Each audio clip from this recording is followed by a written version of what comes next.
ఈ అనంత విశ్వంలో మనుషుల్ని పోలిన మనుషులున్నారా? అవి కూడా మనలానే మరో ప్రపంచాన్ని నిర్మించుకున్నాయా? అంతరిక్షంలో భూమిలాంటి గ్రహాలు ఇంకా ఉన్నాయా? అక్కడ గ్రహాంతరవాసులు జీవిస్తున్నారా? ఆ ఏలియన్స్ ఏ క్షణంలో అయినా భూమి మీదున్న మనుషులపై అటాక్ చేసే ప్రమాదం పొంచుందా? ఇప్పటికే అవి ఓసారి భూమి మీద అడుగు పెట్టినట్టు ఆనవాళ్లున్నాయా? అంటే ఏలియన్స్ సబ్జెక్ట్పై ఒక్కొక్కటిగా బయటపడుతున్న వాస్తవాలతో పాటు తాజాగా న్యూయార్క్ పోస్ట్ విడుదల చేసిన ఓ డాక్యుమెంటరీ అవుననే అంటోంది. ఈ డాక్యుమెంటరీ ఏలియన్స్ భూమి మీద అడుగు పెట్టినట్టు అదే మనుషులతో ఏదో మాట్లాడడానికి ప్రయత్నించిందా? ఇక దానికి దగ్గరగా వెళ్లడానికి ప్రయత్నించిన మనుషుల ఒంటిపై గాయాలతో పాటు అంతర్గత మచ్చలు ఏర్పడినట్టు వార్తల్ని ప్రసారం చేసింది. దీంతో ఇప్పుడు ఈ డాక్యుమెంటరీ ప్రపంచవ్యాప్తంగా తీవ్ర సంచలనాన్ని రేకెత్తించడంతో పాటు ప్రపంచ మానవాళిలో తీవ్ర భయాందోళనల్ని రేకెత్తిస్తోంది. ఇప్పటి వరకు ఏలియన్స్ ఉన్నారని లేరని ద్వంద్వవాదనలు జరుగుతూనే ఉన్నాయి. కానీ ఇప్పుడు భూమిపైనే వారి ఉనికి ఉందంటూ అమెరికా నిఘా విభాగం అధికారులు సంచలన విషయం వెల్లడించారు.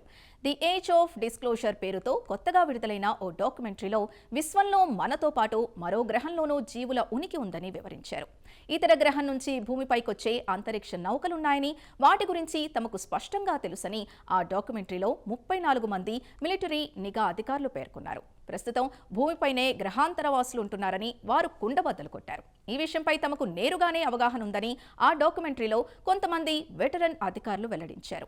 సాంకేతిక పరిజ్ఞాన పరంగా మనం ఎంత అభివృద్ధి సాధించామో పరిశీలించడానికి 1940ల నుంచి ఏలియన్స్ అంతరిక్ష నౌక భూమిపైకి వచ్చి వెళుతోందని సంచలన వ్యాఖ్యలు చేశారు.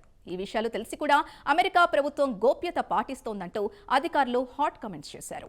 అంతేకాదు, దేశ భద్రతకే ఇది పెద్ద ముప్పుగా పరిణమించబోతోందట.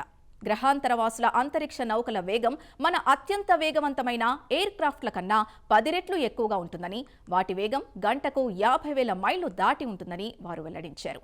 ఆ డాక్యుమెంటరీలో secretary of state Marco Rubio, New York senator Kirsten Gillibrand కూడా తమ అభిప్రాయాలు వెల్లడించారు. నిఘా అధికారుల వాదనను వారు కొట్టిపడేశారు. ఆ యుఏపీలు ఖండాంతర ప్రయోగాలకు సంబంధించినవి కావచ్చని గిల్లీబ్రాండ్ అన్నారు. చైనా, రష్యా లేదా శత్రు దేశాలకు చెందినవి అయ్యుండొచ్చని ఆమె అభిప్రాయపడ్డారు.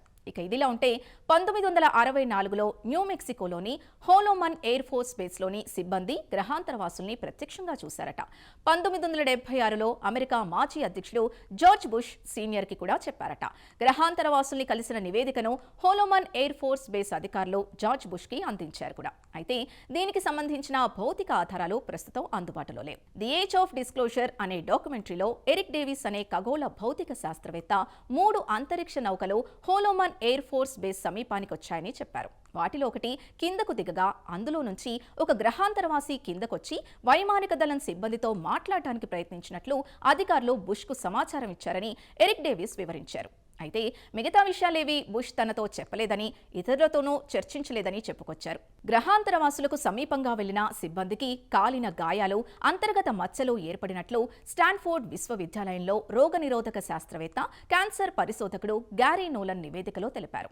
అయితే ఈ డాక్యుమెంటరీతో గ్రహాంతర జీవులపై మరోసారి పెద్ద ఎత్తున చర్చ మొదలైంది.